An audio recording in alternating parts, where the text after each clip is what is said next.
But now we're about ready, I know. What happened? Are we ready? Missy would be so mad at me. She was Luna is not a fan. I don't even know if this thing's set up properly. Coach Jimmy is live streaming. So we're live now? Yo. Yeah? I got the How long notification. How long we been live? We just went live. I was about to Coach say, Jimmy did Tech it catch live us? stream. It catch us like Jay's like, I don't know who is fucking up. We sitting here just bullshitting, and we've been live streaming the whole time for 30 minutes. That's awesome. So we ready? So we starting? Yeah. Uh-oh. You didn't know mic check? We good? Oh, I didn't even do a mic check. That's why I said I don't know. I didn't put my airheads up or nothing. Let me hear it. Is that the, Is this too shitty loud? ones? Guys in YouTube land, let us know if this is too loud. Thank you. No. I'm good. All right, everybody got their mic check? About a fist from your mouth. Mic check, 1 2 1 2. I'm good. I'm always good. Yeah, you're good. See, told you. I'm always bad. I've expected the worst. No, you're good. What? The first That'll time. be the I'm first good. time. I'm panicking. Okay. Nah, you're great. Everybody's like, I'm good. I'm good. No, you're great. I'm panicking. I'm panicking. This is gonna be a good podcast. Yeah, I know think so. like 3 subjects we're gonna talk about. All right, so let's talk about it. Tech talk. Introduce us. Up. Yeah. So guys, we went live. We're gonna try to go on live every Thursday. That way, I don't have to like break them down and fix them and just wait to post them. Normally, Trevor be sitting in the seat that I'm in right now because that's his job now. But Trev is out with COVID, so we're waiting on him to get better and get back. Anyway, I'm Coach Jimmy. This is Jay Shields. We done another podcast with him, but we haven't posted it yet because I'm a slacker. Yeah, I missed that one actually. And then we got Bam and Coach Taylor. So I did a live video on Facebook, and I asked the world. I said, "World, if you had only 1 year left to live, and you're healthy for that year." But you only have 1 year left, like the day you're going to die, a year from now, what would you do? Like, what would your life look like? What would you do different for that whole year? You knew, like, all right, it's over. Money's not an option or kind of option or just whatever you right got now, whatever you have, whatever you're capable of, if all you had was 1 year. And that was a fact. And that was a fact. Oh. All you have is 1 year. What would you do? I think I know, like just off the top of my head, without people giving me ideas. Of course, quit my job. There's no point working that last year. No. I would want to drive across the United States. I've always wanted to do like the old Route 66. I would drive it. And then I would also do like the Pacific Coast Highway. And like just do like an ultimate road trip and see America. And see like things that interest me that I want to see. What would be the point of that? Just to enjoy my time. Like that, like I'm not going to hole up for a year in my house and not do nothing. And like, there's no point in just continuing to live the current life, Like, I love training and stuff, but if I know I'm going to die, like, I want to go see something. Like, I would explore America and see some sights and mountains and lakes and views, visit places. I gotcha. So, Taylor? I don't know. I really don't know. I'm sitting here thinking about it. And I mean, I was joking before we started the podcast that I'm so tired that I'm like delirious and stupid right now. But I like my life right now. I don't know that I would do anything any differently. I would still keep working, still paying down debt where my family isn't left with it, and just. Would they be left with it though if they didn't sign with you? I don't know. If they have no, like, I guess it depends on the kind of debt because it will go to like your estate. Because like I wouldn't even worry about my mortgage. They ain't gonna fall on nobody. Just repossess my house. Don't care. They ain't gonna fall on my family. Don't care. I don't know. I like what I'm doing right now. Jay? Honestly, I see myself doing like some kind of underground fighting type deal. Don't know why. But I mean, I would try to get as many fights as I could before I died, because that would be what I want to do. I know I've been wanting to fight all my life. I only got a fucking year left. I mean, I'm gonna try to fight as much as I can. So 3 vastly different answers. Like, I'm talking about going to see like Boston Red Sox at Fenway and America. She wouldn't do it, like change anything. You're gonna fight. Like, what would you do, Jimmy? Underground Fight Club, apparently. See what I'm saying? It was straight up the first rule of Fight Club. We don't talk about fight. You've already broke the first rule. Y'all broke done got the kicked first out. rule. Y'all We- already got kicked We done out. got kicked out. They already. Jason, I'll start my own. Guys, let us know if the sound is right. It seems like it's peaking You here. got people watching now? I can't tell. I don't know how to use this stuff. I handed stream off- on Twitch. I stream on Twitch.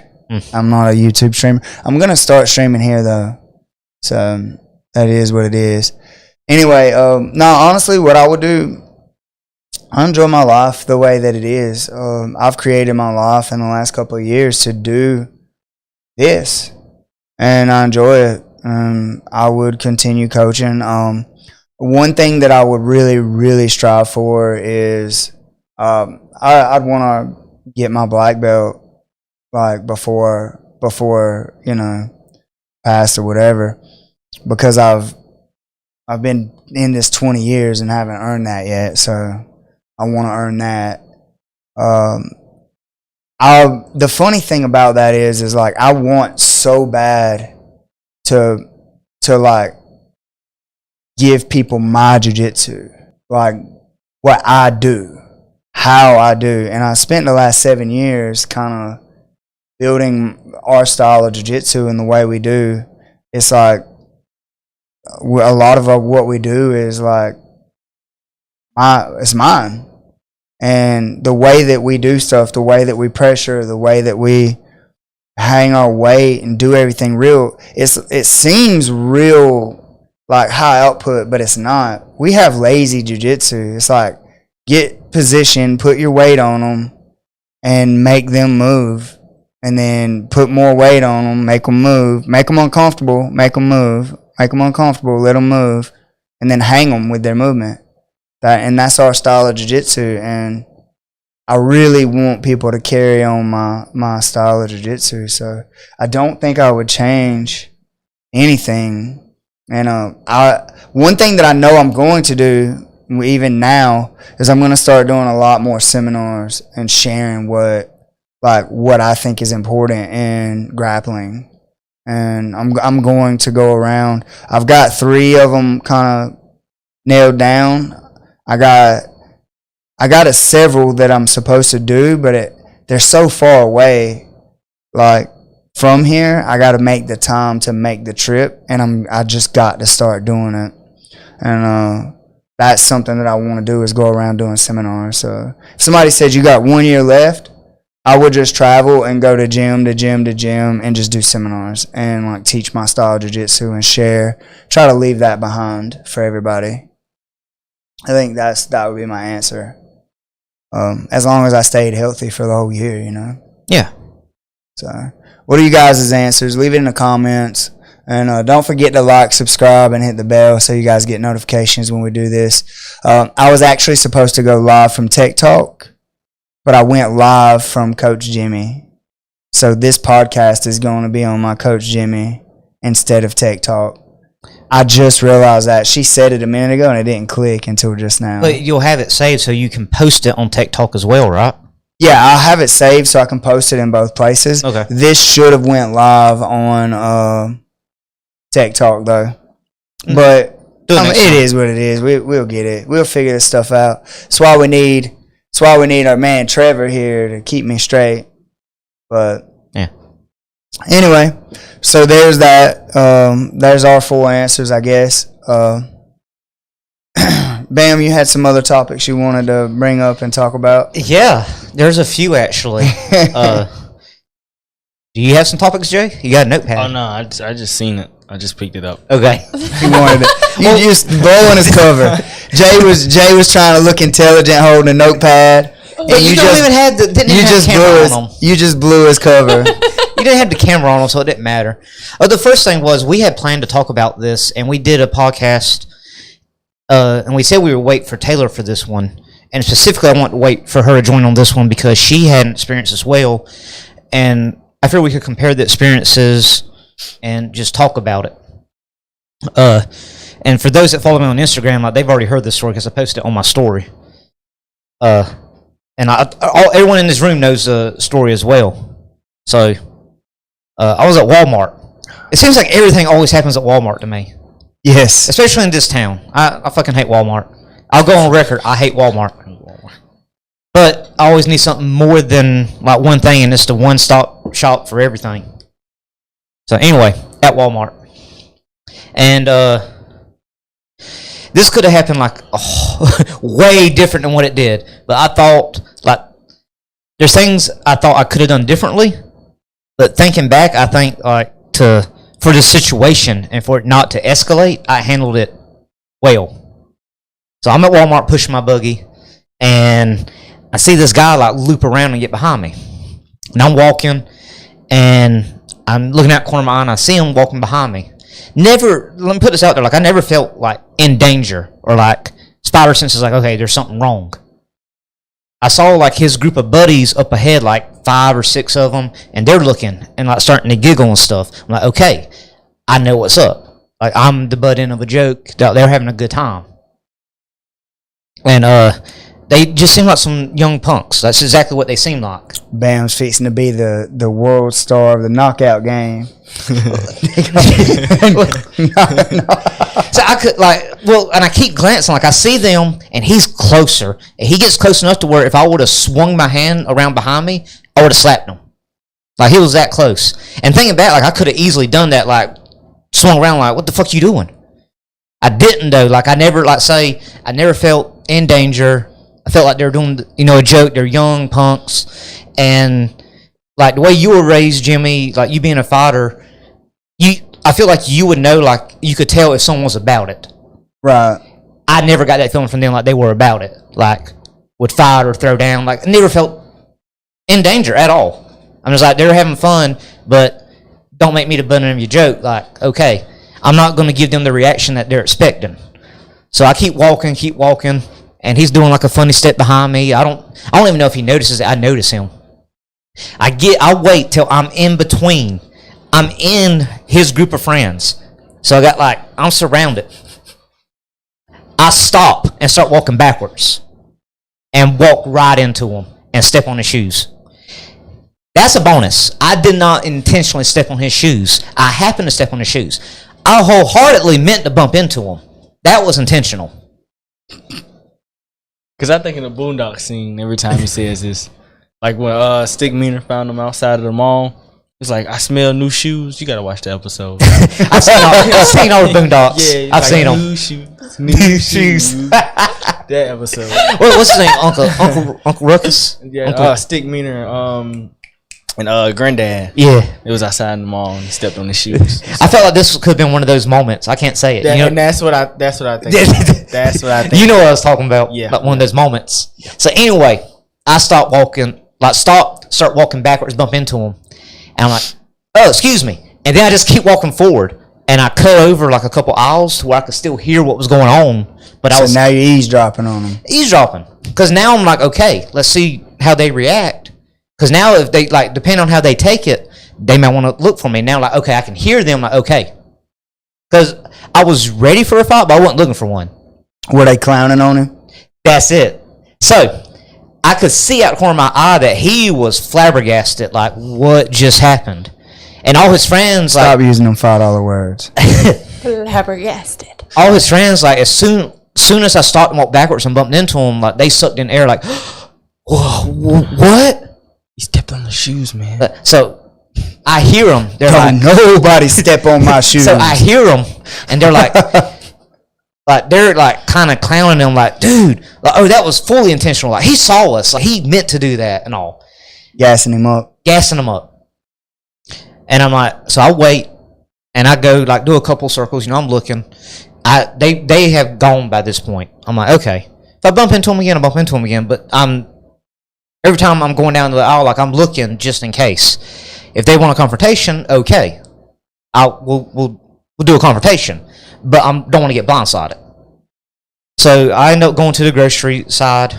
Like this happened over by electronics. I walk over to the grocery side and I'm actually like in the wine aisle. Like, you know what? I might grill this weekend. I'm gonna buy me a bottle of wine. Again, I'm an adult. Do what I want. No one tell me I can't. So I'm sitting there looking at the wine. See this guy. He comes around and I see him because he has like this white shirt on, so he stood out. And I'm like, okay. Here we go. Here we go. It's not over. So I hold the bottle of wine because I don't know how many they were going to use, but I know how many were in that group. So I'm holding my bottle of wine. And he comes up, was like, hey man, like over there, like he kind of stepped on my shoes, and I feel like it was intentional. And immediately, like I see his friend filming, and I'm like, oh, so they're continuing with this. They won't, yeah, like around the corner filming, exactly like that. And I'm like, I'm not going to react the way they want, and I'm not going to get in a back and forth argument. I'm not going to escalate it. I'm just going to play it cool and then see where it goes. So I'm like, oh, I bumped into someone over there. I didn't see him. I said, excuse me. And he's like, no, homie, these are $170 shoes. I'm like, I sure, like, I apologize already, so. It's like, okay.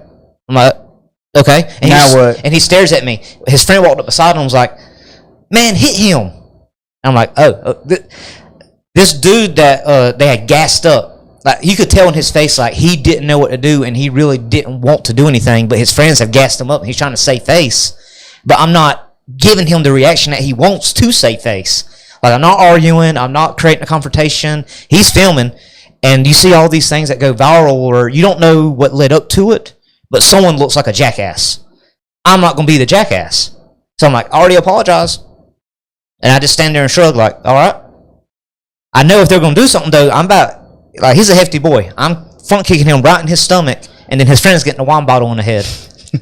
And then we can see where it goes from there. Bam's got a plan. Yeah, he was going to use that wine bottle before the Yeah, barbecue. so, but then you could see, like, he was defeated. He, like, his shoulders slump, and he holds his head. He turns around and walks off, and his friend just stares, like, back and forth between the two of us. He turns around and walks off. He gets to the end aisle, and I hear his friends bust out laughing. Like, they're still on him. But there's nothing he could do to save face. And, like, that was the end of it. There's many times during that where, like, I could have been in danger. It could have escalated. I could have been made to look like a jackass.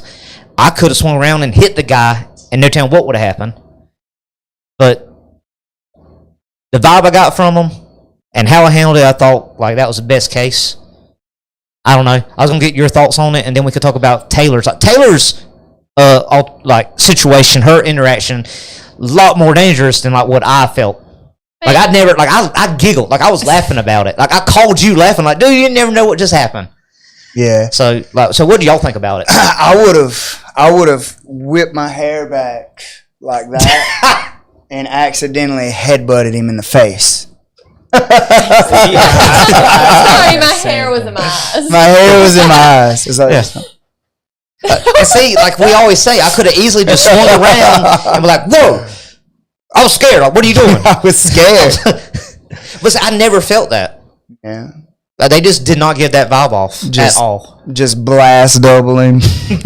Take him down. Hammer fist him. What's going on? This dude snuck up on me out of nowhere. He's trying to get me. I was scared. He's trying to get you. He did try to get me. So I don't know what would you have done, Jay? Off, Bam. What would you have done? I would have did the same thing you did. I would have shook my hair.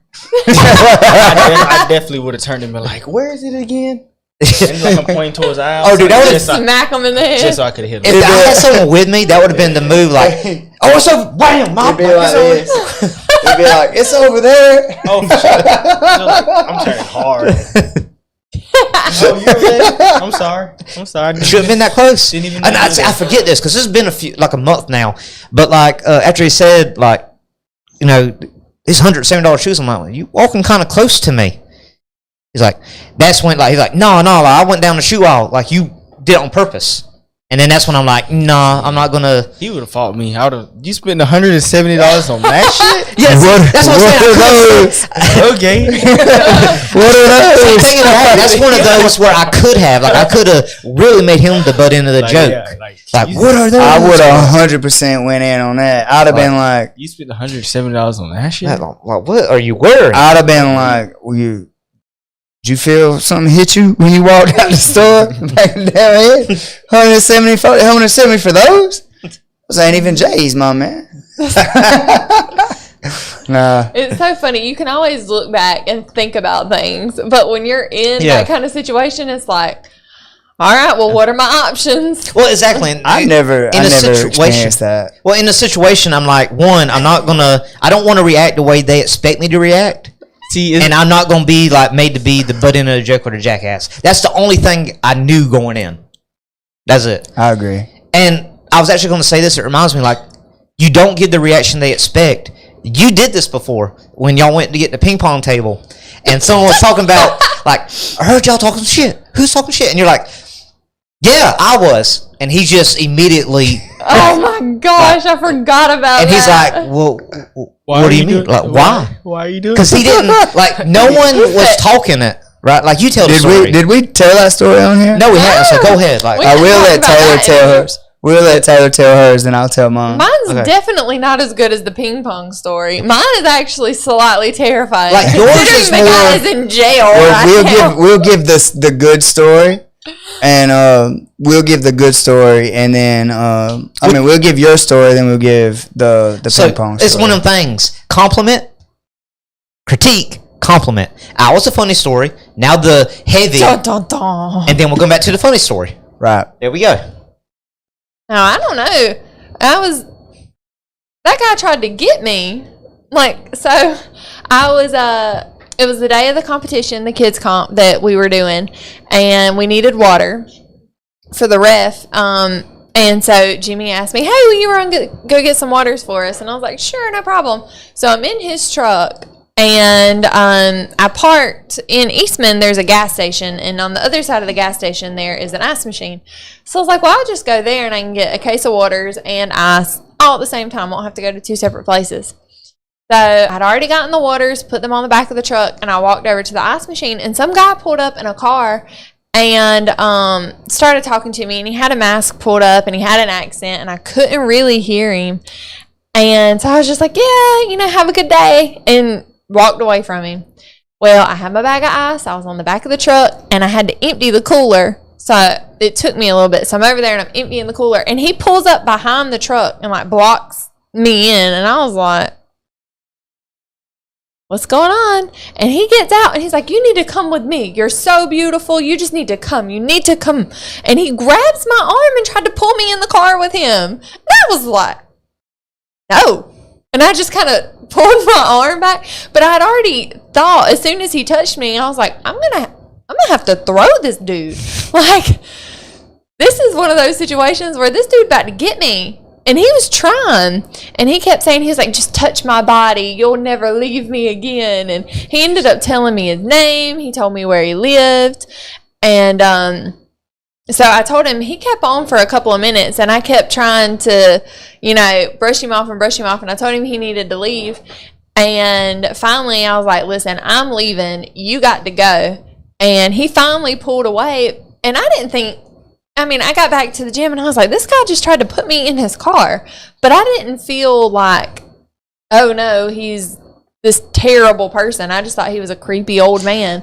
And then I get on Facebook. My mom calls me, and she said, you need to go look at what I just shared. And this same guy was trying to pick up teenage girls, walking down the road, and was trying to get them. So I ended up having to file a police report, and they got the guy, who then was yelling at me in the police station and waved bye to me as I'm walking out. Still trying to get he's waving. I was like, oh my gosh. But anyway, they got him for simple battery, for grabbing me, and for endangering children or soliciting a minor or something like that. There was actually a warrant kids. out on him. Yeah, in Florida, because he was from Florida. So he's still in jail. He's got some felony charges. But it was crazy because thinking back, if that would have happened to me 5 years ago, I would have probably been like, oh, no, please leave me alone. Like, I would have been like this little squeak of a mouse. But this time I was like, dude, if you don't let me go,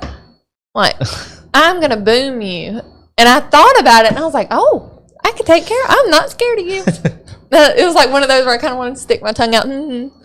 But, yeah. It's like, ooh, danger. Ooh. Yeah. Well, I'm the thing, scared. if it was, I would have felt like I would have been in danger 5 years ago. But this time I was like, this creepy old guy, he's not going to do anything. Like, just leave me alone. I felt like just kind of shooing him off. I didn't feel like I was in danger. I felt like I could take care of myself if I needed to. So I was just, and then when I found out he was trying to get kids, I was like, okay, maybe I should tell someone about this. Because I know this guy. Like, he told me his name. He told me where he lived. And, y'all, this guy was getting ready. He was getting him some girls because they caught him laying tiles in a shed in the middle of the woods. Oh, see, I hadn't heard that part. Yeah. Say what now? Yeah, because the officer stopped and talked to us. We were walking. He was laying tile. He had bought land in the middle of the woods and had sheds put up and was laying tiles down. You done bust like a sex trafficking ring. Yeah. Like, he was trying to get girls for real. Shit, like like he had actually gotten like land and set up like a Almost like a RV park. like a gated community, like RVs, all kind of stuff out there. It was kind of crazy, and that's what he was wanted for in Florida, was basically stalking and grabbing minors. Mm-hmm. that's a good thing you did report it then. Yeah. Because looking back, at first I felt bad about it because I was like, he didn't do anything to me that I felt warranted getting arrested, because I didn't feel Threatened. Yeah, like, I was just like, okay, he's a pervert. Like, there's been worse. But then, like, more details came out, and I was like, oh my gosh. But I know that he knew that he wasn't doing anything wrong with me, because he had been too sneaky. Like, in Florida, they had arrested him several times and had nothing to hold him with. So with me, he knew that I was of age. He knew that he wasn't doing anything wrong. So that's why he told me everything that he told me, like where he lived at and everything. And he used the story that he was from Florida and he bought all that land in case, like, they had to evacuate Florida and for his family to come. But it was nuts. Deep in the woods. Deep in the woods, laying tiles in sheds, trying to pick up girls. Yeah, How crazy is that? That's nuts. I didn't know that. Yeah, I hadn't heard that part. Mm-hmm. I know that Georgia, mainly it's because of Atlanta and Macon, but I know Georgia is one of the hubs, like, throughputs for sex trafficking. Oh, Savannah's one of the biggest places in the world. Because of the port. Yep. I know Atlanta because the airport, it's the busiest airport in the world, they said. Yep. So it's a major hub for sex trafficking. Yeah, Wade said it's because Jimmy would rip him apart. No, that man wasn't even worried about you. That man said, because I told him, I said, we on tech center, and he was like, oh, I don't care about him. You just come with me. I was like, okay. I was waiting I don't think you understand. I was waiting, like, when you got back, where it was they had the kids comp, getting ready to start it, and I was waiting, like, for Jimmy to say something, but in my head, I'm like, so we about to ride back over there? No, this man was just like, all right, you made it here. Let's go. Like, we got to start competition. He wasn't even concerned. Like, I was kind of like, did he, like, when you look outside, did he follow you? Let's go see if he's here. No, like, no one was concerned. Mr. This is what you have Mel- turned me into, Jimmy. No one was concerned. Mr. Mail was like, well, you should tell someone about that. But that was the I think my reaction was, did you throw him? Like, when it was like, what did boom? you do? Like, did you boom him? Yeah, Like, that was my reaction. Like, what'd you do? I was ready. Like, I had a plan in my head what was going to go down if he didn't let me go or if he touched me again. Nothing ever goes according to plan. No, but I had... Don't even You make plans and God goes, ha. Yeah. Because, I mean, he had blocked me in, so I had to do something. I had, like, he had to go somewhere. See, I want to buy one of those, like, the knuckle dusters. It's just like the big ring, and it's made to punch somebody. Oh, gosh. Golly. It's called, like, a knuckle duster. Never. Brass knuckles? What you can get, what it is, like, Sounds brass like- knuckles, see, depending on where you're at, they're illegal. It's a deadly weapon. But the knuckle duster, you can say, oh, that's if I get trapped in my car. Like if I run to the river, I got to bust the window out. Well, not now, because you just announced to the world. Well, that's what it's for. And that's what it's advertised as. But only plan I have ever had for a fight is not to die. That's Wade. That's a good plan. Yeah, mine was not to get got by that man. Hey, all right, guys. So just for the people that are just now joining us, at the beginning of the podcast, we asked the question: if you only had 1 year to live, if you were going to be healthy, you knew you was going to be healthy, and you have 1 year to live, what would you do? We all gave our answers at the beginning of the podcast, so you can go back and watch that if you're just now joining us. Let us know in the comments like what you would do if you only had 1 year to live. You were going to be healthy for that year, and like you could do anything you wanted to do with the resources that you have right now. What would you do? And now Bam just told his story about where he had some kids messing with him in Walmart, like trying to shine on him. Taylor tried to get kidnapped. I did not try to get kidnapped. She tried to get kidnapped at Flash Foods at the ice bins. Have a good day. You come with me. You come with me. You have a good day. No, I was like, no, you got to go. So, my story. Taylor was actually with me. Bam did not go with us. I did not. Smart choice. Yeah. So Bam didn't go with us. I heard about after the fact, like it's one of those like. I wish I went. Yeah, like man, like just for like a show. I mean, y'all never do shit when I'm with y'all. Go to Walmart with me. I always see some crazy shit. Always. Me and you after class, we're going to just start running to the Walmart. Yeah, just go on adventures. Just 15 minutes, we'll do a lap, and then I'll take you home. That's what my one of my really good friends, she always picks on Jimmy because all of his stories are at gas stations. Like, always. And then that happened to me at a gas station, and she was like, you've been with him too long. His juju's rubbing off on you. So, the ping pong story. Actually, our stream says it has poor streaming. It's still recording though, so we can post it, right? Yeah, it's still recording. So, guys, if it's messing up with you, just let us know.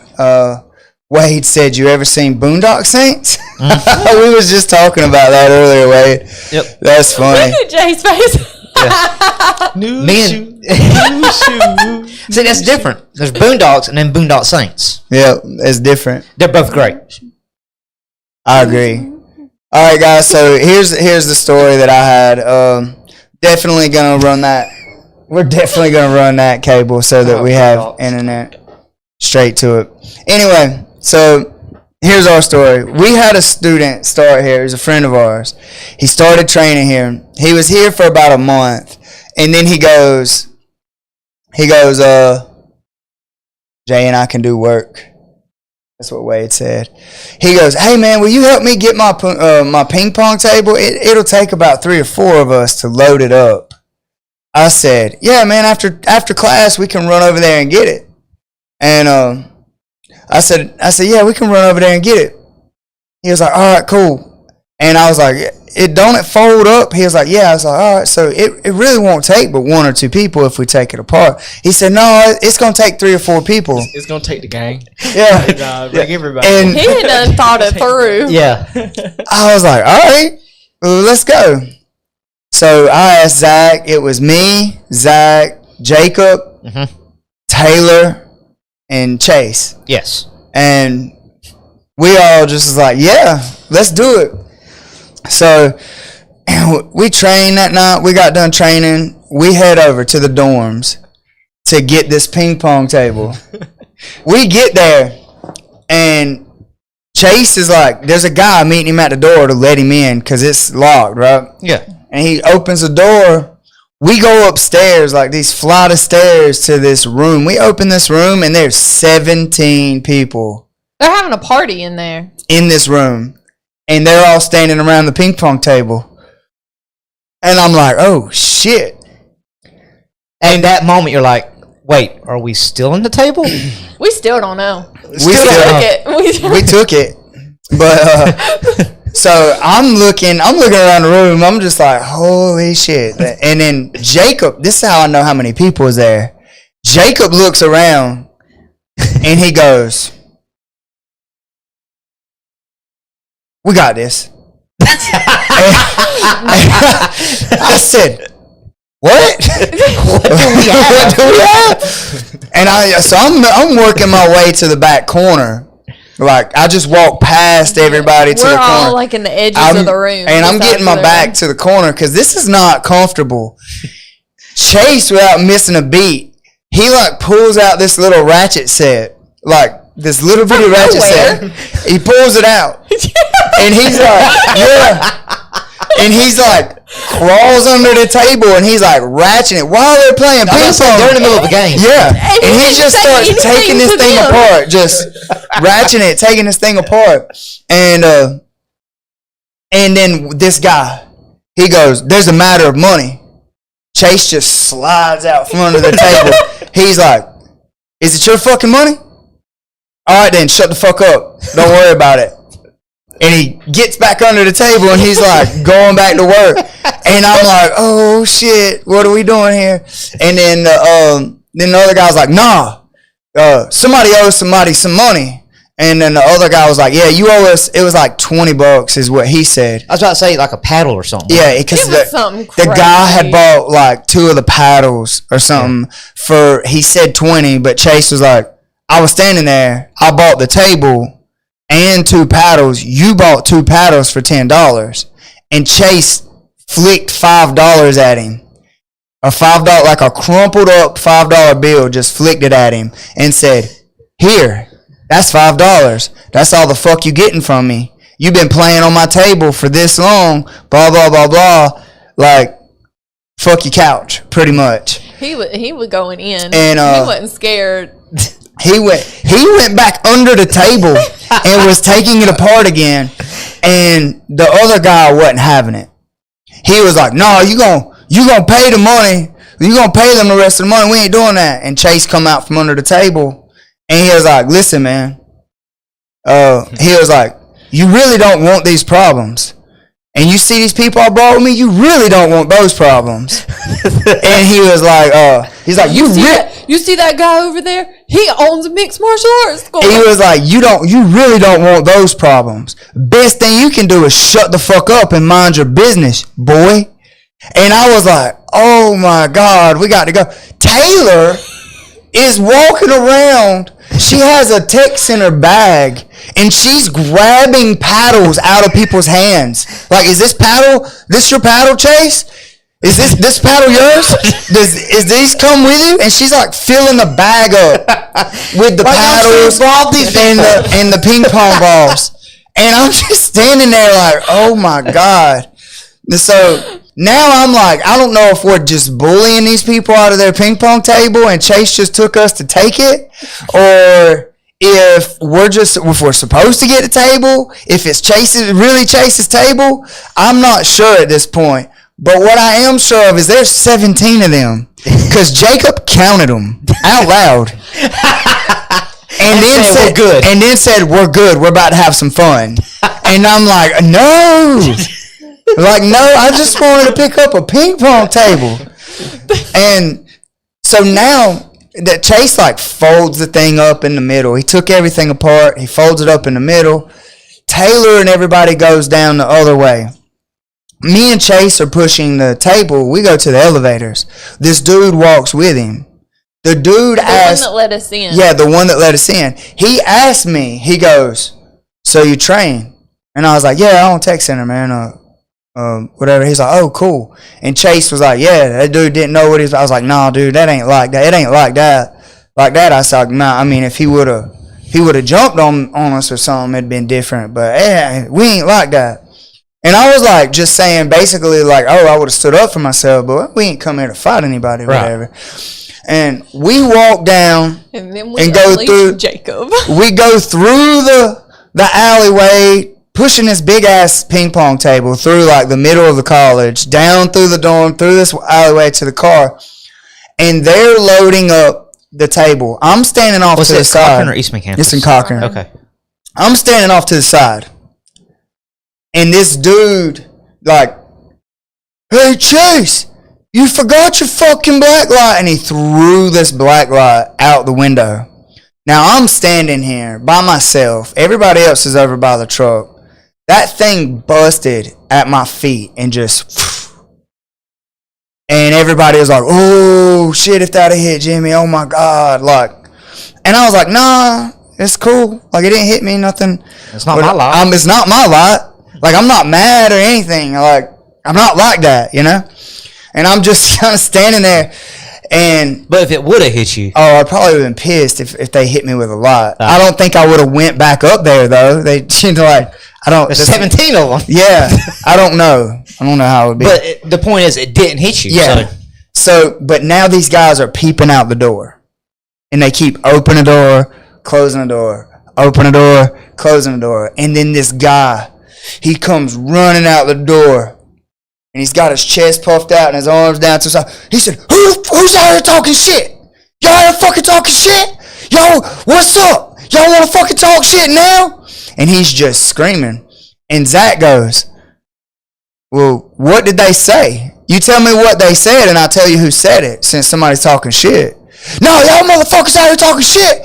Talk shit now. What the fuck? Y'all talking shit. And he's just screaming.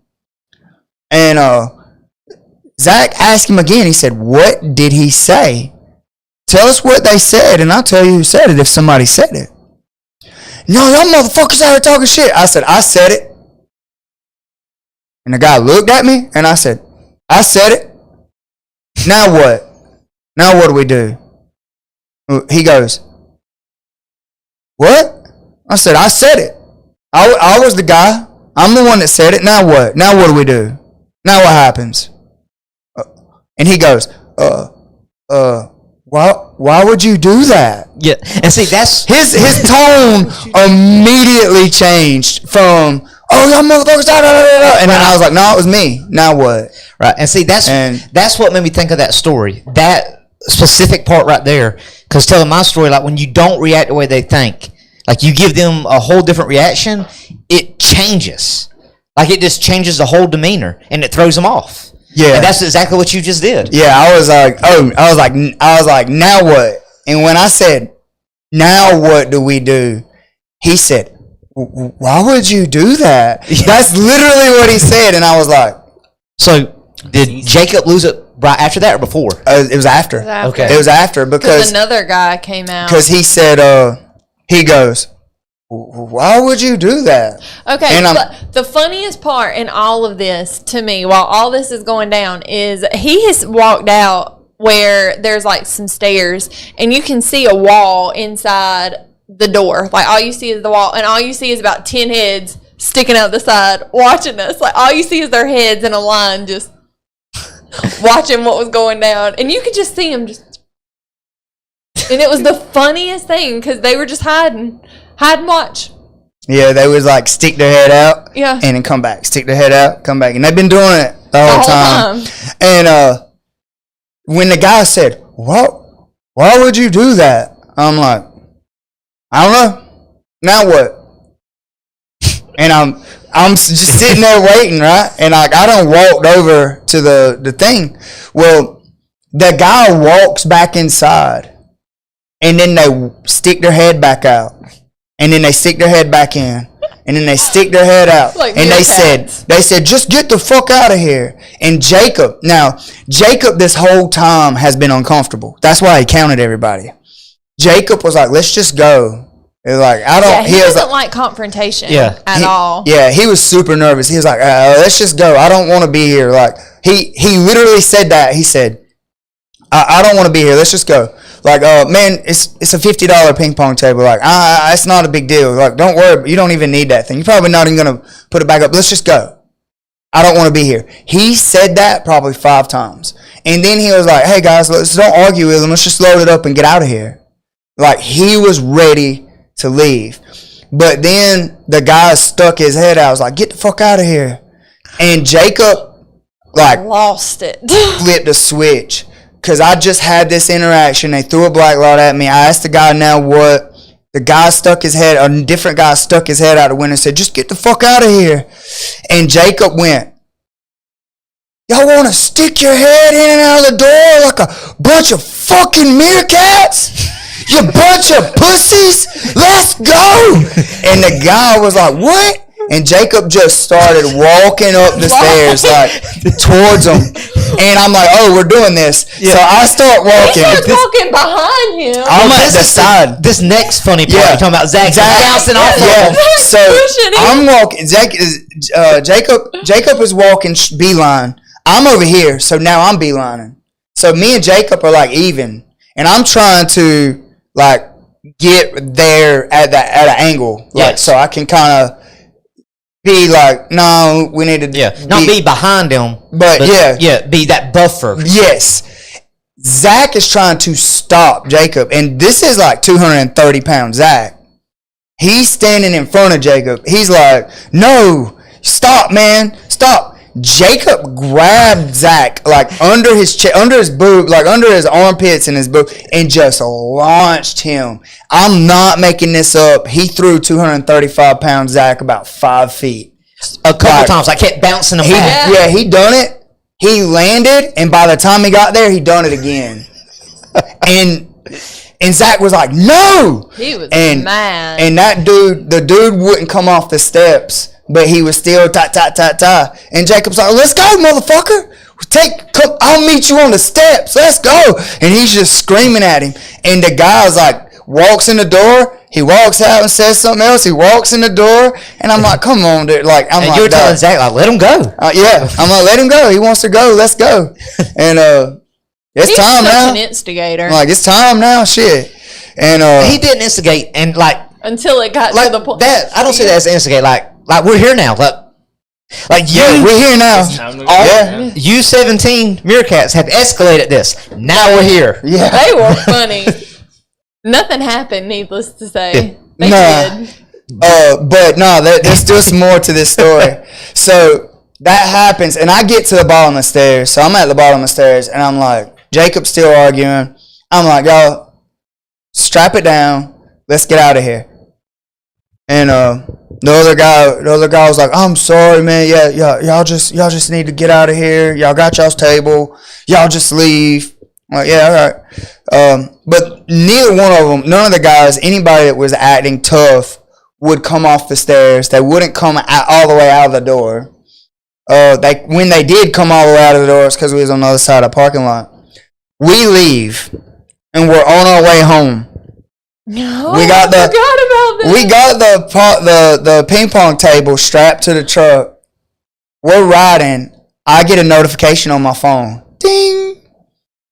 I look at it. These motherfuckers had left us a Google review that said we use our powers for evil. We bullied them. That we bullied them. We showed up at their school. That review is still there on our Google account. It said that we that we showed up aggressive and bullied them and used our powers for evil. Yeah, that we used our powers for evil. And Jacob called me. He was like, "You want to go back over there?" Because when he realized they done that. Because I screenshot it. I said, guys, we use our powers for evil, and posted in our group chat. Jacob was like, fuck them all. He got mad all over again and wanted to go back. And I was like, nah, that's fine. So we all reported the comment. Reported it as fake. Said the guy had never been in our school and died or whatever. But nothing else ever come of it. But it was funny, man.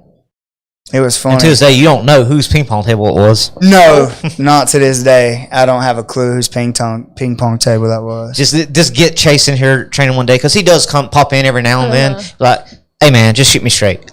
Whose table was that? Right. It's over now. Like, whose table was that? That's funny. It was crazy though, because if you know Jacob, you would not expect that reaction from him. Because he's the most laid back, easygoing dude. And then he's just all of a sudden like, I'm going to kill everyone. Like, out of nowhere. And I was like, oh my gosh. I was still just standing there with my little bag of paddles and balls. Like, that she collected from everybody. Right. That was my job. That's what I was told to do. And I did it. She She just walked up. Give me that. Give me that. Is this yours? Yeah, this is yours too. Here. No, let it go. Yep. The wallet too. Come off that. Put your wallets and rings in this bag. No, but we left there with 2 cornhole boards. The bags. You have his initials on them though. He can't deny those. And then we had 2 cornhole boards, ping pong table, and like 4 or 5 paddles, couple balls. But anyway, that's my story. Okay. Now what? Now what? And Well, yeah. So had a couple other things we could talk about. Like I feel because we had a couple week break because we had we redid the ceiling in the gym, which looks great. Glad that is over. That was an ordeal. I'm so happy that's But over. next thing I had for us to talk about is actually because of Jay. I'm glad Jay's on the podcast with us. Like we were just it was after training and we're just BSing, and the question really is like it's about like mat enforcer. So the perception of a mat enforcer, especially like when someone's new and they see what's going on, because I'll let Jay tell this like his thoughts, and the way he says it, like it's funny to me, and because I don't really remember it, but It was his first day. it was like he had just started. Yeah, it was one of my early weeks. Yeah. Like early. Like what did you see? What was going on? I had just got done rolling with somebody, and so I look over to my right, and bam, and somebody's rolling in front of the cage. So I'm like, okay, it's a good roll. Like they're going at it. Well, Bam was going at it. So I'm like, okay, they going, and I'm watching. He's just hitting triangle after triangle after triangle, and I'm like, well, what did the guy do? And I'm just watching him just fuck him up constantly, and I'm like, well, Mounted triangles. and I'm just like, did he do something wrong? Was he too hard with somebody? So I'm looking around the gym to see if it's anybody else that's like in pain or something like that and complain. Everybody's like chill except them two. And so I'm just watching, and I'm just watching, and he takes his back, hits a back triangle, and chokes him. And the dude's just laying there like He was not asleep he wasn't asleep, but no, because I don't remember putting anyone to sleep in this He gym. was just tired or something. Like he just laid there, like he did like this, rolled off of him, and so he's just laying there, and Bam's just looking over him like. I don't believe I done that. You looked over him, and that's what made me look like, if I do something wrong, this guy's gonna fuck me up. So I'm like, okay, gotta make sure I don't go competitive mode with everybody. Everybody's not a competitor. I gotta make sure I remember that, because if I don't, this guy's gonna choke the shit out of me repeatedly. So I'm like, nah, I gotta make sure it's not me at all. So just hearing Jay tell that story, it's funny. I don't remember that specific one because there's been a couple times we've had someone come in and trying to be a bully. Oh yeah. Or like the way they acted, we just had to slow them down a little bit. All right. So the question is like the perception of a mat enforcer, and like when is a good time to do it. Like you have someone new like Jay, that would have been someone else in this particular situation. That might have ran them off if they saw this. Like what the fuck's going on? No, I ain't going back here. Like if that, depending on who it was, that was new. Just a little bit of murder yoga, nothing. Yeah, simulate murder. Sat bump, simulate murder. But so I just wanted to discuss, in this forum, like the perception of a mat enforcer, like For me, yeah. All right, so for me, I honestly have changed a lot. Early on, I felt like mat enforcers. So I come from a hard background, and when I started, it was like kill or be killed or survive. You just got to be tough and keep showing up. And then I started realizing you train at other gyms, and people train differently at different gyms, and you have to kind of match the energy of that gym. But as far as like a straight up mat enforcer, I feel like if you have a good culture and like everything's laid out in the beginning, and you talk to people and you kind of see where they are and explain shit to people, there really won't be a need for a mat enforcer as long as your culture backs it up. We haven't had to have anybody do anything like that in a really long time. Oh, it's been a long time. Yes. And it's because of the way we bring people in and talk to people before. Like, we don't just throw them in that fire. And I feel like if you throw people in the fire, they're gonna do what they're gonna do what comes natural, and it's like, I have to survive. So they're gonna do things that'll be like, oh, this dude's a dick. Now we got to beat them up. No, where's the mat enforcer? Bam, come kill this guy, right? And see, it brings up something else. Like, so if you just leave it up to the mat enforcer, like, okay, I need to kill that guy. They're doing something wrong. Like, it shouldn't be like that either, because you need a mat enforcer for the mat enforcer. The power's going to his head. So, like, I feel like like a discussion like, hey, Jimmy, what do you think of this guy? You know? Yeah. Like, well, so honestly, I think that most of the time it just comes down to talking to somebody. yeah. I don't think there's a need for like a real mat enforcer. I don't personally. I don't think there's a need for a mat enforcer. I will say this though. I still, even with the culture that we have, we have an amazing culture. And with the culture that we have, I have still had people come in that are just dicks. Right. And they don't fit. And we have to tell them, you don't fit. And like, look, this is not how we do things. You're not a good fit for our gym. It's our job to turn that person from being a dick into a contributing member of our gym. If we can't flip that switch in them with a talk, by talking to them, they don't need to be in here. And we don't need to hurt them. No, when we talk about mat enforcer, no one is getting hurt. Like when I've turned it up on someone, I've never hurt anybody. Yeah. Like, that's not what we're talking about when we talk about mat enforcer. Yeah, I know that, but well, I mean, some people watching this may not understand that. They hear mat enforcer and Jay talking about he fucking him up, like they may not understand really what it is. My understanding of a mat enforcer is like when you see somebody going too hard on a weaker, like you have these guys that just need ego trips, and they'll come in and they'll be a big guy and they'll just go hard on the weaker, smaller. They'll go hard on the weaker, smaller people for no reason, and then it's the mat enforcer's job to say, oh, I'm going to roll with this person. I'm not going to let this person roll with the weaker people or the smaller people or the people that aren't as skilled, because they're going to hurt them. Right. And it's their job to protect them. And I agree with it to an extent. Like, yeah, we need somebody that's going to protect everybody. I look at it as it is my job to protect everyone inside my school, because this is my school. It's my job to make sure we don't have douchebags in here pulling on people's necks or arms or whatever.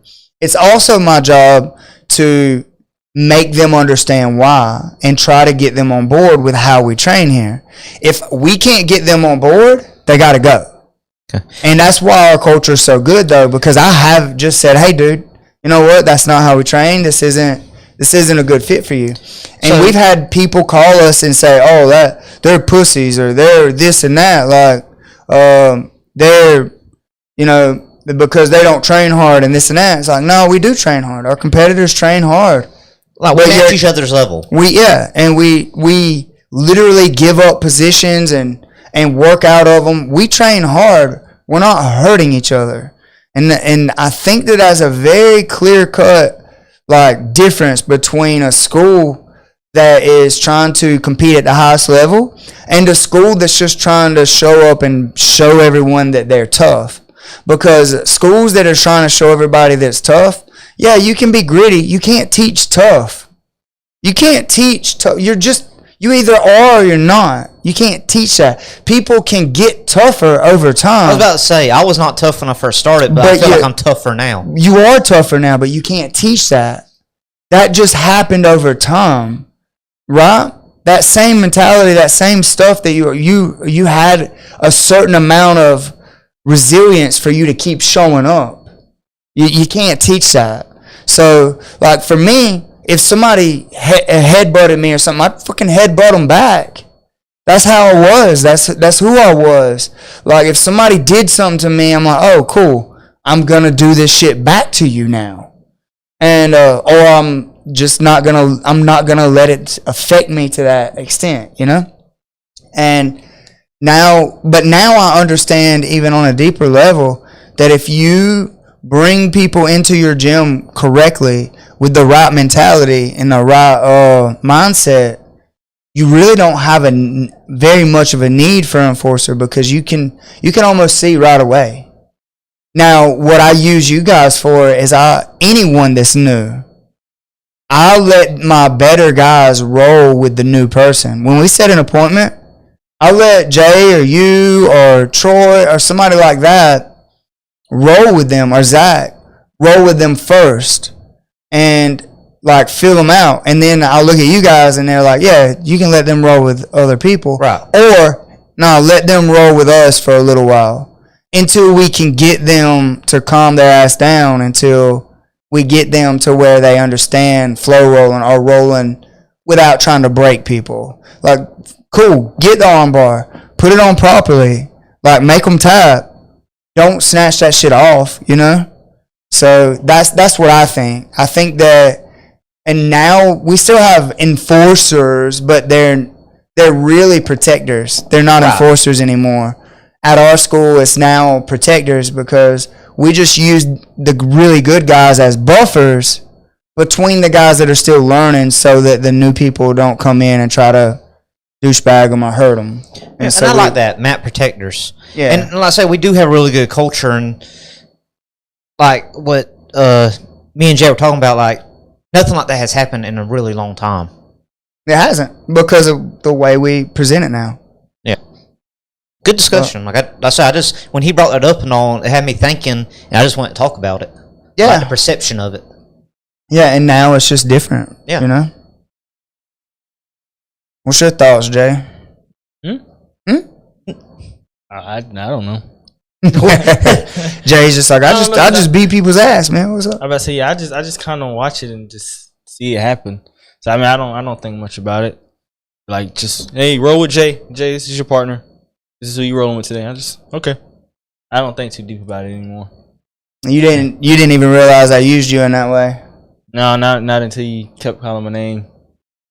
In a good way, though. They'd be like, hey, Jay, roll with him. Hey, fit him out. Hey, roll with Jay next. See how you do. Yes, I use you as a buffer to protect the rest of the tribe.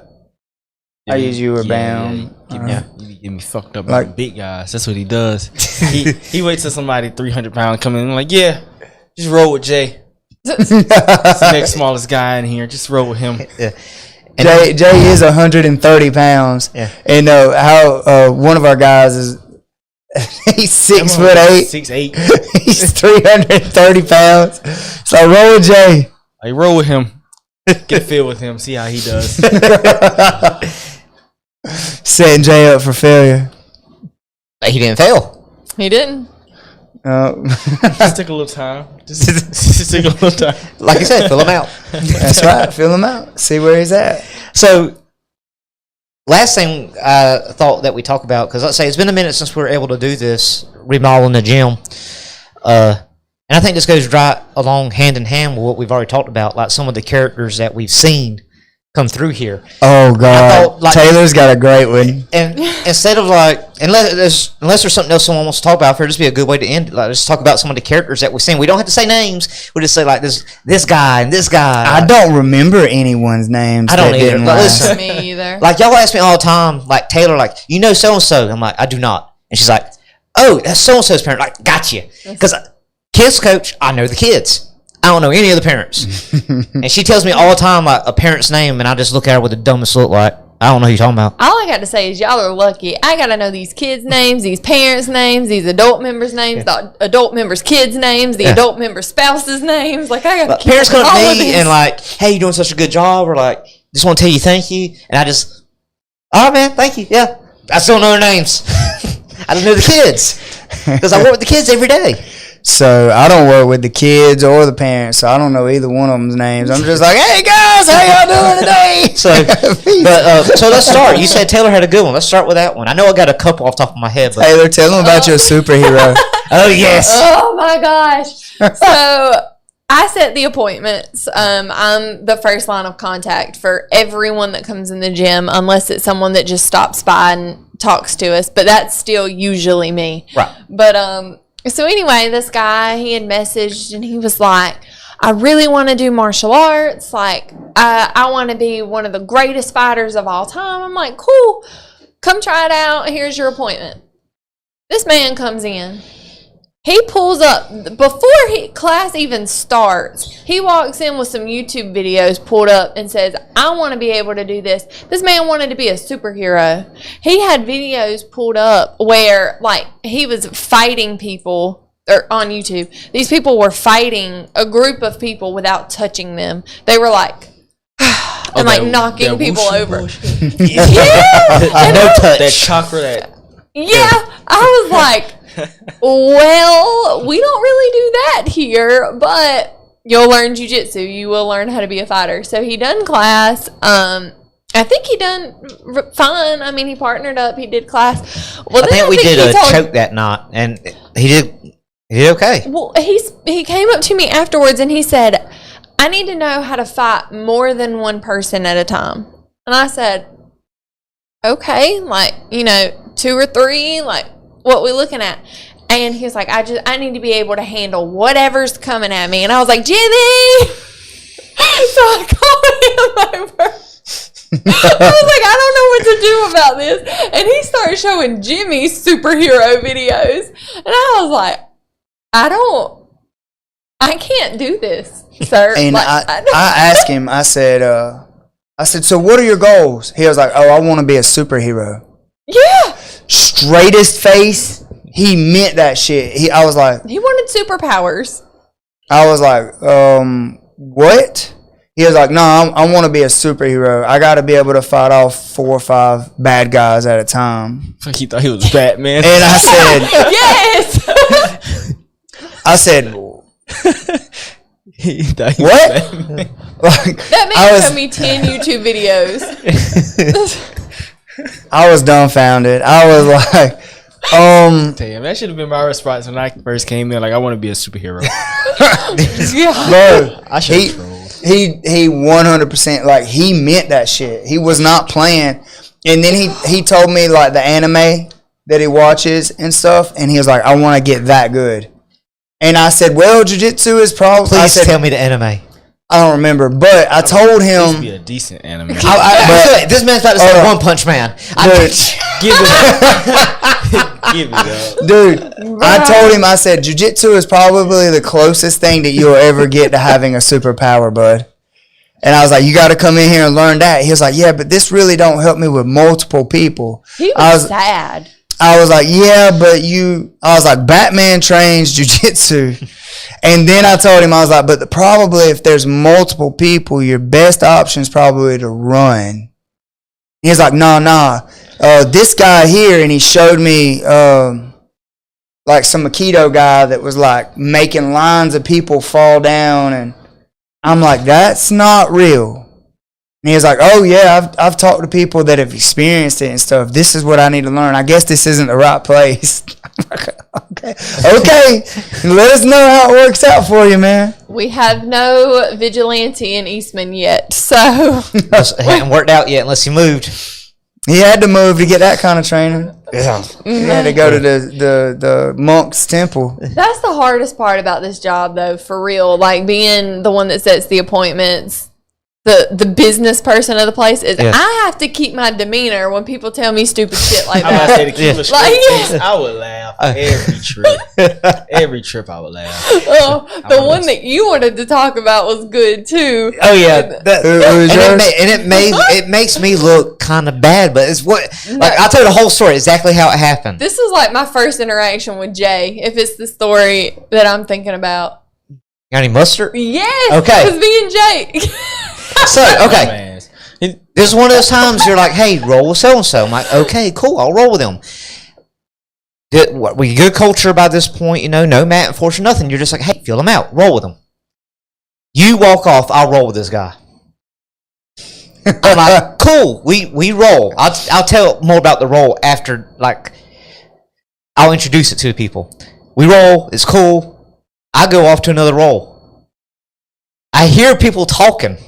I look over, this man is on the edge of the mat, like, passed out on the ground, like done. Didn't you get him the water? Wasn't it you or was it someone else that grabbed his water? No, someone else. I think it was Jay. Jay helped him with like a bucket or something. I got him the water. You got Jimmy got him in the because he actually puked. Yeah, Yes. I was leaning. He not in the bucket. wait. On the mat. I asked that dude. No. Yeah, I said, go outside. He said, I think I'm gonna be sick. I said, go outside because the bathroom's farther. That door was right there. I would have rathered him stay on the mat. Exactly. The mat would have been easier, but he puked on the carpet, right? Bro, he just rolled off the mat and puked on the carpet. So, and you're like, who did you roll with? Like, you were getting mad. And he's like, I think you called him Bam Bam. You called me over there. And I'm like, what is going on? He just over there just like. Yeah, I go over there and you go, what did you do to him? I'm like, Jimmy, legitimately, I barely. he pulled guard on me. Like we started kneeling, and he like kind of jumped in the guard, and then he just controlled my wrist. That was it. I said I didn't even pass. I just stayed in the man's guard and just went off his pace. And all he did was throw triangle armbar. I defend, and he tried again for 5 minutes. That's all we did. I was in the man's guard. And he goes, no, something else must happen for him to be that tired. I'm like, Jimmy, I promise you, I stayed in this man's guard like nothing happened. He kept trying to attack, so I just defended, feeling him out, see how he did. He muscled everything, like real tight. That's it. And then he looks. By this time he had puked. You got him the bucket. He looks at someone. He's like slumped up. He looks at me and Taylor. And he goes, got any mustard? Mustard? Why would we have mustard? And I think I look at Jay. Did you just ask for mustard? Yeah, I shook my head at him. I said, it's too damn late for that. It's too late for that. Yeah. So I started cleaning up the throat. This is the first time I remember you, other than the takedown thing with Jimmy. But I started cleaning up the throw up, and Jay came over there and started cleaning it up too. And I was like, "No, this is my job. I get it." And he was like, "No, you shouldn't have to clean this up." And I still don't really eat chicken nuggets because remember it was chicken nuggets and coffee. He's like, don't ruin it for me. Yeah.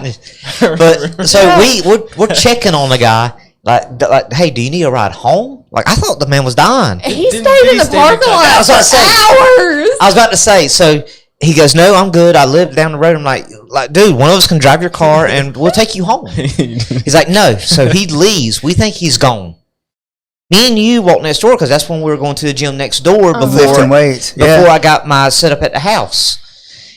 And this was like, what, an hour and a half, 2 hours later? At least 2 hours later. 2 hours later. He's sitting in the car with the windows down, and we're like, ain't that? That's the guy. And so we like kind of knock on her like, hey, you good? Yeah, I'm just resting. Like, do you sure? Like, will you need a ride home? Do we need to call somebody? No. And we had already asked him multiple times, so me and Jim was like, okay, so we just go in the gym. Like, we have tried, but he does not want any help. And I still don't know if Jimmy believes me. I stayed in the man's guard. I really did not do anything. Yeah, that dude looked me in the eyes and he goes, he's going to be sick. I said, go out the door. He just rolled over and said that he had plenty of time to get out. He kept laying down. I kept telling him, I was like, you keep doing that, you're going to throw up. Like, I played football. I know how this ends. You keep laying down, you're going to throw up. Yeah. It just, I just want to rest for a second. Yeah, okay. As soon as he said it, he just relaxed. And he just, it's like, yeah, there it is. Yeah, I told him, I was like, go outside. This man just hopped off the mat and laid there and then threw up on the floor. And I was like, ah. And then I walk over to him and he goes, you got any mustard? And I said, what? But he never peeked his head up off the ground. Never. He never peeked his head up off the ground to throw up anything. He just turned his head to the side and turned back and looked at us. You have any mustard? Nah, fam. Who's your favorite person? The superhero guy? Has to be. I don't know. We've had some. I was going to say another one, and this would be more Jimmy's story. The one that, I got to quit playing. And then he might have been the one the most memorable for me, just because I feel like the way he acted. I was about to say the way he acted is kind of a douche. Yeah. You want to tell the story? I'll let you tell it, and then I'll tell it. I'll tell from my perspective. Okay. Because I don't know much. Like, you're going to tell the majority of it. So it's a new guy. Nothing's out the ordinary. And you're rolling with him. Taking it easy. Like I can, because I'm actually like by the cage in the corner or something, so I can see across the mat. And you're just showing him jiu-jitsu. Like oh, hey, yeah, like moving around him. Like he's doing, he signed that contract. He's doing 9% of the work and you're just moving around him. Yeah. You're not killing him. You're not demolishing him. You're not a mat enforcer. Like you're just moving around him. And you catch him in a triangle or armbar or something. Like what you usually catch new people in a guillotine or triangle or something, you know. You caught him in something like that. I don't remember the submission. It's triangle. He jumps up and like I see out the corner of my eye and I put the pieces together. And I'm still rolling and he jumps up and I feel like he dusted himself off or shook his shoulders and he goes, I guess I gotta quit playing. And he said it in a way I audibly from across the mat start laughing. Because I'm like, wait, is he joking? Is he real? Like, or he's about to try to turn up on Jimmy, or he's joking. Either way, that's funny. Yeah. Like, so I audibly laughed when he said, oh, I got to quit playing. So then I positioned my partner like, I got to see this. So now they're not really rolling anymore. Because my partner, they both stopped looking. Yeah, because my partner, like, they heard it too, like, oh, okay, what is up now? And then he proceeded to try to kill me. He also left us a review. Not a review. It was a forum. That's why I said the story continues. Yeah. A forum. Yeah. So first of all, on his thing, he apparently trains, and didn't he say he was a black belt or something like that? I don't know. But no. That's a different guy. Yeah, we had. Yeah, that was a different guy. Because on this, yeah. So you have another story apparently too. Yeah, we do. Okay. But this guy in particular, he went on a group that I'm a part of, and was like, I went to a new gym, and that guy, like, that basically everybody was saying that our school was a McDojo. That because of the way the guy worded everything, He made it sound like he just got absolutely like bullied, and destroyed. He made it sound like he come here and I just like beat him up, beat the crap out of him for no reason. And here's what actually happened. He told me at the beginning of the roll, he goes, I'm not gonna take it easy on you. He said, no, I'm sorry, because I'm getting the two mixed up. I'm getting the two mixed up. At the beginning of mine and this guy's roll, he slapped bump, and he was like, I have some training. And I said, oh, cool. And I was like, yeah, we're going to roll, whatever. So we slap bump. I start moving around with him, and he's like trying really hard, like, ooh, ooh, and he's grunting, he's like slamming my knees, and I just keep putting him back in front of my guard. And like, he like tucked his hand, I put him in a triangle. Now, when I say I put him in a triangle, I didn't even squeeze. I just kind of had like the inside of his leg and just turned the corner, and he tapped. And it upset him that he had to tap. And he went, oh. He was like, oh, it's time for me to get real. He was like, I ain't even going to play with you no more. And I said, what? And he stood up and he said, it's time for me to stop playing, son. That's when I laugh. And I was like, okay. So, all right, and we slapped bump, and then he went like, and then he was like bouncing me off the mat, like trying to like shake me and like move, like he was just like slinging me side to side and like bouncing me, and I kind of just like tied him up, held on. I went back to triangle, I triangled him again, and then like we slap bump, and then we was playing around, and like he was still trying to sling me around, and I armbarred him. And then I was like, all right, chill, calm down. And I was like, no, dude, like this is why we're here to learn. And like I had a conversation. She's like, yeah, man, I'm coming back. That was amazing. I had never felt anything like that. Nobody's ever made me feel that way. That night, he goes into a BJJ forum and types up this long post about how it was his first day, and one of the instructors there flipped him on his head and put him in all kind of choke holds and choked him out. And everybody else is in the comments like, don't go back there. That's a McDojo. It sounded like he had something to prove. It sounded like he was this and that, da da da da. And then I commented, and I'm like, well, actually, what happened is he tried to kill me.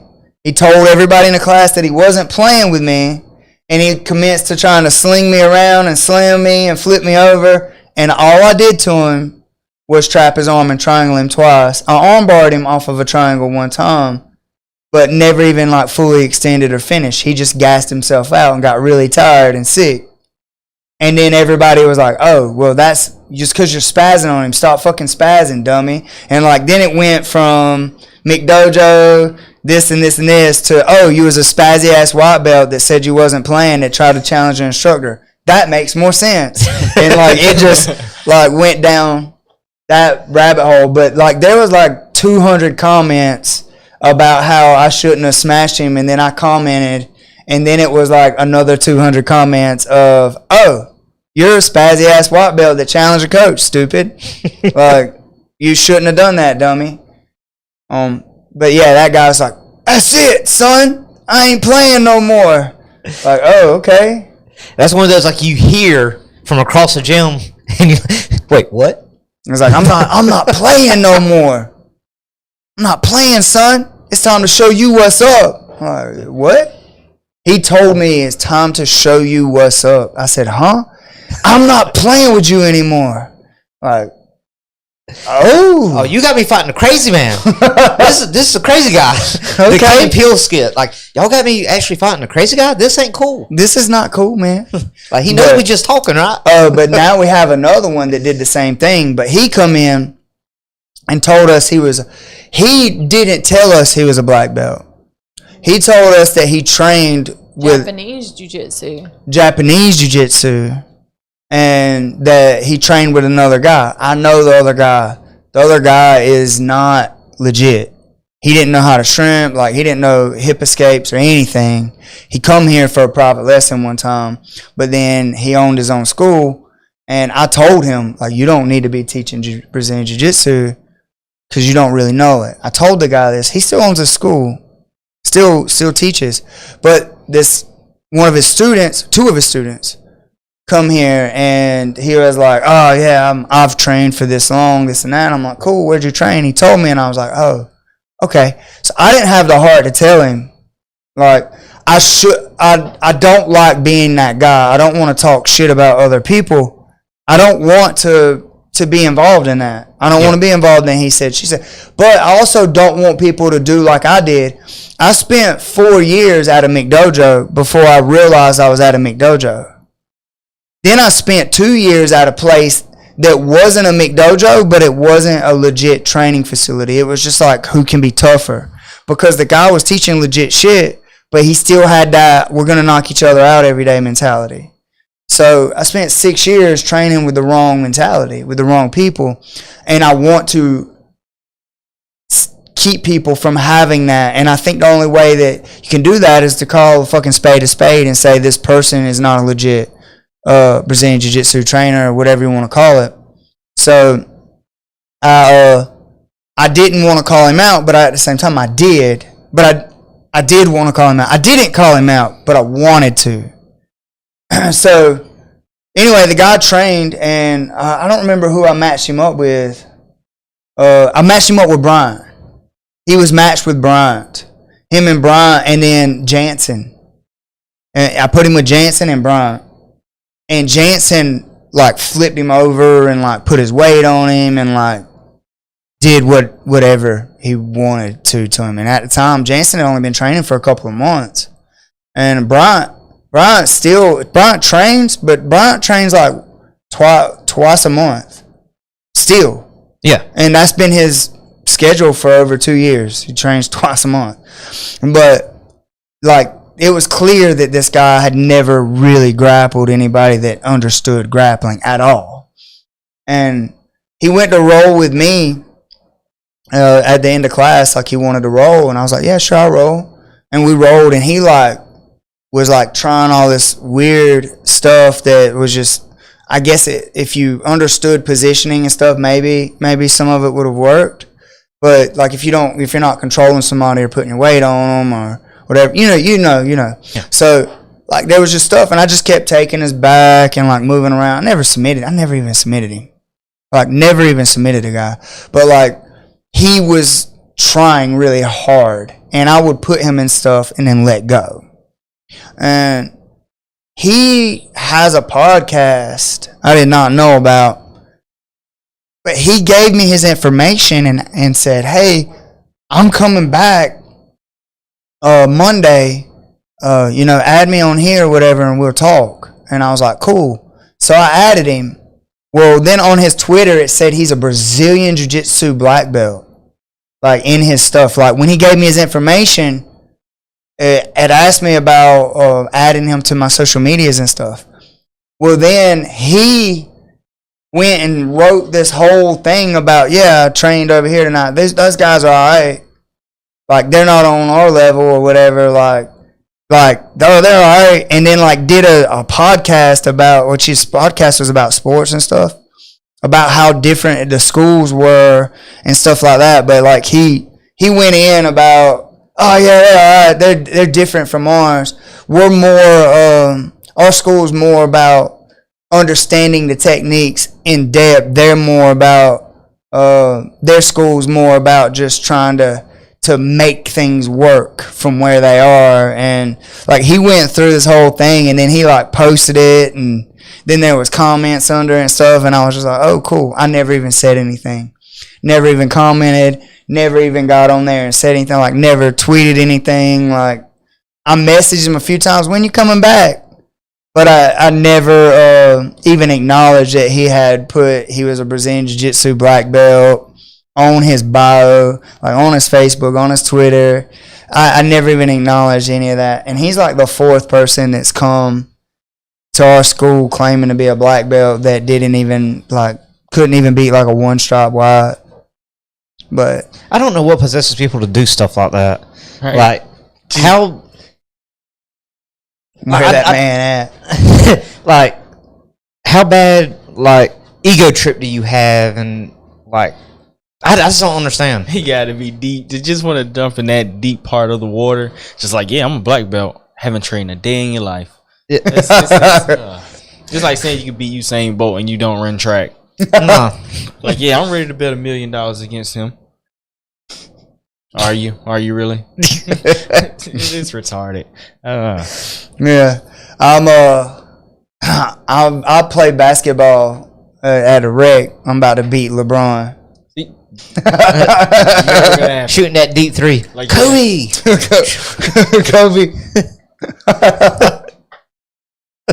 Kobe. Nah. Airballs it. It's like, who are you?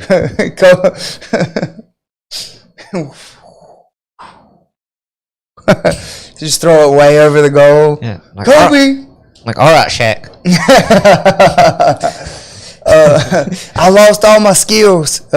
Space Jam, the original one, yes. When they took their skills and they were like, yeah.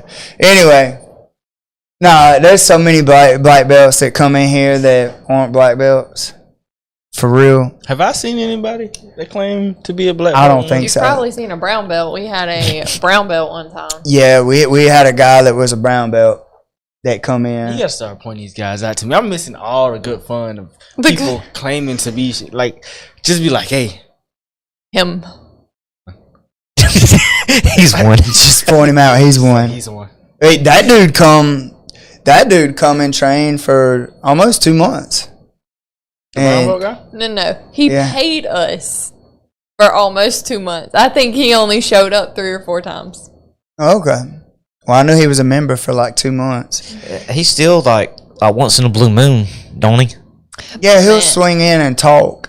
Yeah. You know. That's why I didn't want to say too much about him. Yeah. The brown belt? Yeah. I'm missing these people. Kind of a Just creeper. let me know. Just next time if you see me. Those pictures. Yeah. Ah, my butt. He posted pictures of Taylor's butt all over his Instagram. Training jiu-jitsu. Yeah.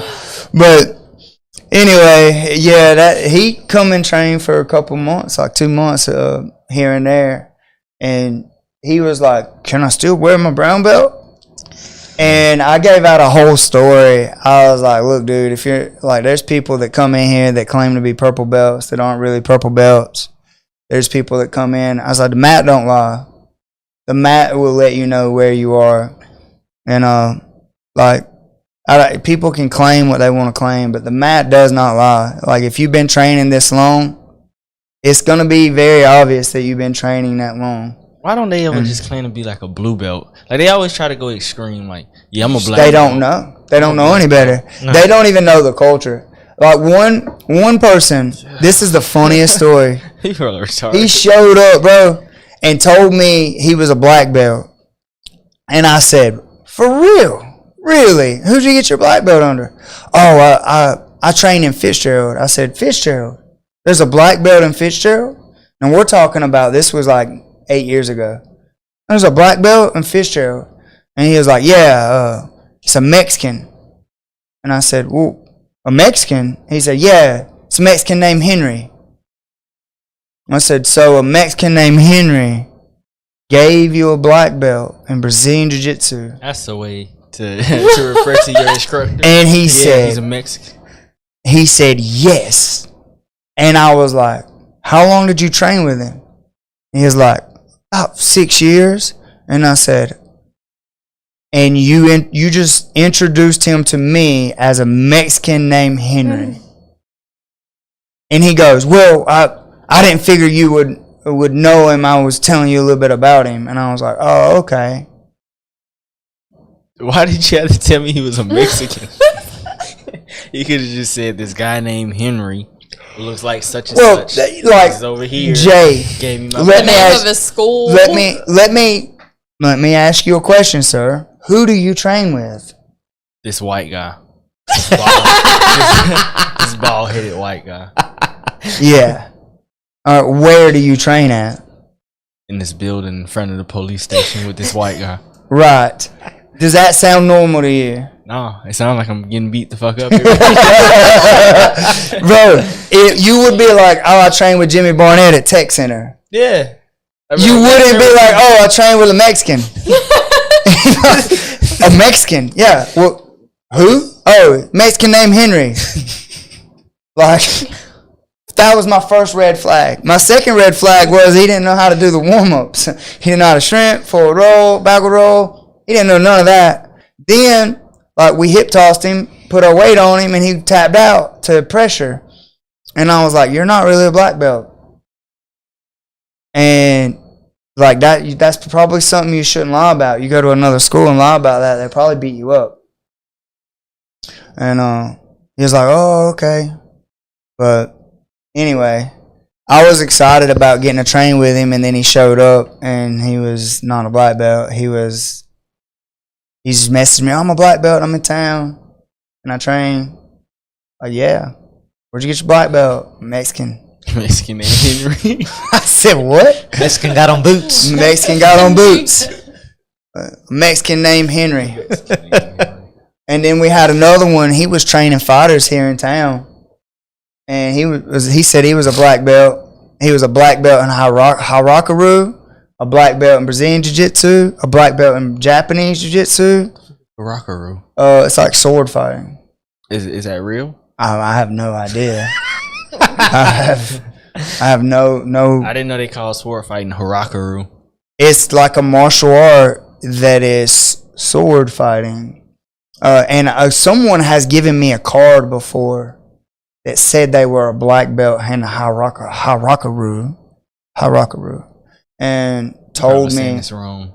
I'm probably saying it wrong. Don't kill us if we're saying this wrong. Yeah, don't kill us. We're sorry. With right. Swords. But basically, you start out from a sitting position, and then you like practice pulling your sword out and like striking from there, and you use jiu-jitsu with swords to subdue people.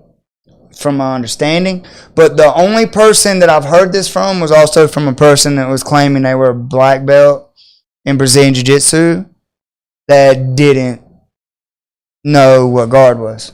We got to see John Wick do it first. But so this person had a fight team, and he was training people here in Eastman and taking them to fights, and they were getting beat up. In which some of those guys were just tough. Like one of them's one of my really good friends. And when I come down, I was like, oh, I want to train with him. I train with him. I'm like, this dude doesn't know anything. Like, y'all need to get away from him. He's not teaching you anything of value. Like, the only reason one of you did good in your fights is because you have a wrestling background and you're gritty. So, and like, we called him out, but that he posted so nobody ever said anything to him about his black belt. Mm. But then he posted a thing on Facebook and said, we are the best in Middle Georgia. No one can beat us, or some shit like that. Dude, that post had like 1,000 comments on it. And it, like, Bubby, Richard Cox, Team Reality, like, they were like, you ain't fucking better than us, homie. Send address. Yeah, basically. Like, they, it was bad. And then, like, I was like, dude, you're not a real black belt. Stop claiming that. And then he blocked me on Facebook and made a post about me. Well, like, Alan and some other people were still friends with him, and they're my family. And they sent me screenshots of what he said. That is the only person to this day that I've ever called out to fight. To this day. And he supposedly had a record of 8-2. No one's ever seen him fight, but he supposedly had 8-2. I posted a little story. I was like, dude, I'll weigh in with change in my pockets. We'll do this at any place. We can do it with your promoters and your matchmakers, or we can do it with mine, who everybody knows. Because no one knows any of your people. And I told him I'd weigh in with change in my pocket. I was pissed. I was like, we can do this. And then he said some other stuff under his page, and everybody was screenshotting and sent him. I was like, nah, I ain't got nothing to say. And then people started commenting on mine, and they were tagging him in the comments. And then his girlfriend got on my page and was like, y'all need to leave him alone. This is borderline bullying and this and that. And I'm like, how is this bullying? He's talking shit about me on my page on his page after he blocked me. And then he's saying he's the best, he's this and that. I'm here. I'm fucking part of Middle Georgia, homie. Bubby and them was like, we are Middle Georgia.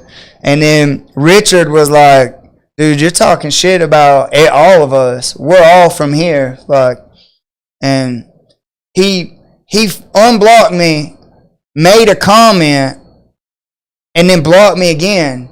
So it looked like he was responding on my page to everybody else. But I couldn't see what he was saying.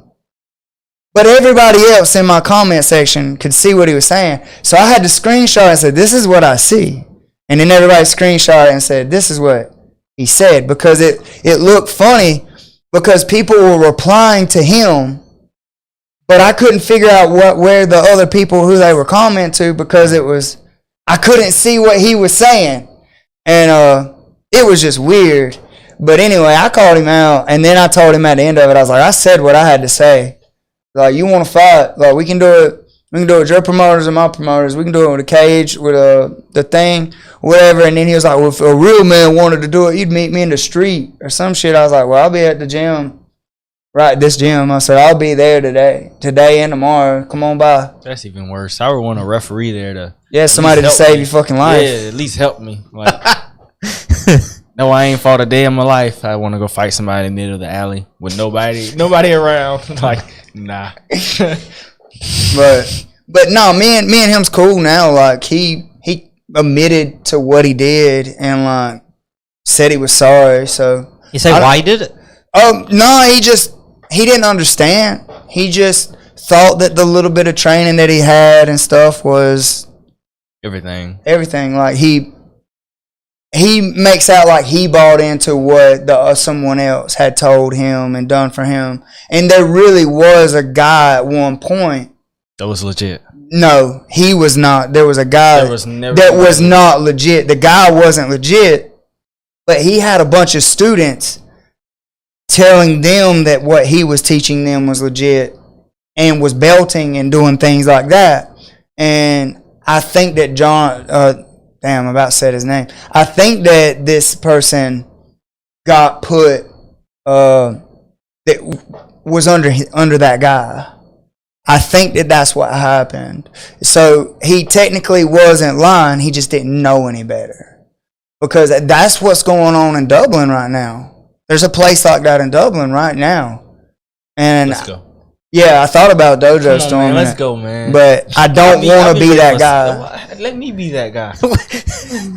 Yeah. Just take me and you can sit. But I want to call him out because I think it's hurting people and giving people false sense of whatever. But I also don't want to be that guy because I don't want people doing stupid shit to our school or like I don't want to deal with that. I don't want to deal with that with our school. I want our school to have such a fun, loving environment and just positivity. And if I start talking shit or start putting that out, I might receive it in return. And right. I don't want to deal with that. I want everybody to know like we're cool and we're just trying to get better and train and learn. I'm looking more into the perspective of people learning it but knowing what's legit and what's not.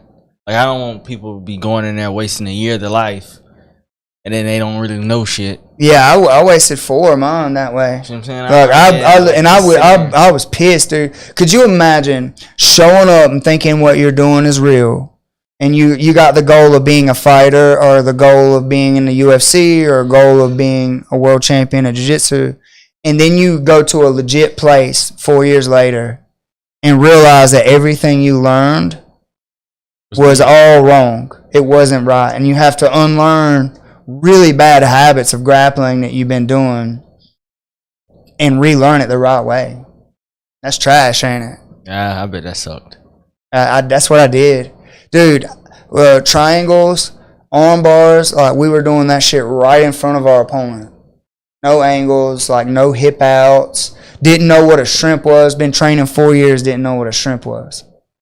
Didn't know what hip escapes was. I spent 2 years just getting up. My coach told me, he said, you're little and you're a striker. You need to learn how to get up. Spent 2 years just coming in, running my 5 miles, because that was a requirement. You had to run 5 miles. Come in, then you stretch, you spar him fully geared up. Then I would go to the corner and lay on my back, and he would just randomly change out the guys. And my job was just to get back to my feet. I did that for 2 years. That was it. For 2 years. And honestly, once I started learning technique at a better school, like at a legit place, like, dude, it's hard to hold me down now. Because I spent 2 years just getting out from under people not knowing how. Now, and then I learned how. I'm like, shit, this is pretty easy compared to the way I was doing it before. So now it's different. But anyway, we've been on for an hour and 43 minutes. We had some good stuff to talk about and catch up. Oh, it was fun. I had a lot of fun. Yeah. You guys got anything y'all want to add? Y'all have any funny stories before we get off here? I'm good. I got a new dog. I'm ready to go home and play with my new dog. Oh. Taylor wants a new dog. I really do. But I don't want that puppy phase again. Our dog burned our house down. This is true. True story. I don't know if I'm prepared to do that again. So, I'm on the fence. I know Jay threw me on my back the first day he was in the gym. I don't recall. I was scared. I didn't land on my back, did I? Nah, he hit a front flip. Front twist. to a shot step. I saw Ninja that. Turtle. You seen it? I did, because Jimmy, he mouthed to me like, he's trying to put me on my head. He's trying to dump me on my head. You're going to have to post the other podcast with Jay before you post this one, because we talk about that with him. Yeah, this one is already up. This one here is See how You he missed do? your whole See how he do story. me? And I was just scrolling and refreshing. I'm like, I probably missed it. Just kept refreshing and refreshing. nah. Because you told him, like, it'll be up, like, next week. Yeah, it was Like supposed to be up that Thursday, but here's what happened. YouTube was tripping and wouldn't allow me to upload stuff. So I had to reset all of my like my passwords and everything. So I reset all that stuff and then it wouldn't let me upload. I haven't uploaded a Coach Jimmy in 2 months. It's been 2 months because it wouldn't let me do it. So And now it's letting you go live. well, you remember it wouldn't let me go live at the last Strange Matter. So I fixed it that week. Then I started doing all this repairs and all this other crap. So I haven't posted or done anything. I got like 15 Coach Jimmy videos that I got to post. I got stuff that Trevor's editing to post. I probably got 5 podcasts that I got to post. There was that one that we're like, no, we ain't doing that. Oh, there's one podcast I'm not posting. I was trying to play devil's advocate, and I come out like I was some kind of damn. I was trying to make it better, and it just made it worse. I was like, nope, we're not doing this one. We'll talk about this subject, but I'm gonna voice how I really feel later. Yes. Yeah, that one was bad. It wasn't bad. It was bad. It wasn't bad. It was bad. It was just like I was trying to point out, like, well, devil's advocate, like, this is better, this is worse, whatever. And it just, because I do that, I troll the shit out of people all the time. Oh, it's so annoying. I like it. I don't. I told him the other day, I said, I don't know how you really feel. I said, you could hate me for all I know. Like, This whole relationship is you trolling me. yeah. The relationship is a troll. Like, who really knows at this point?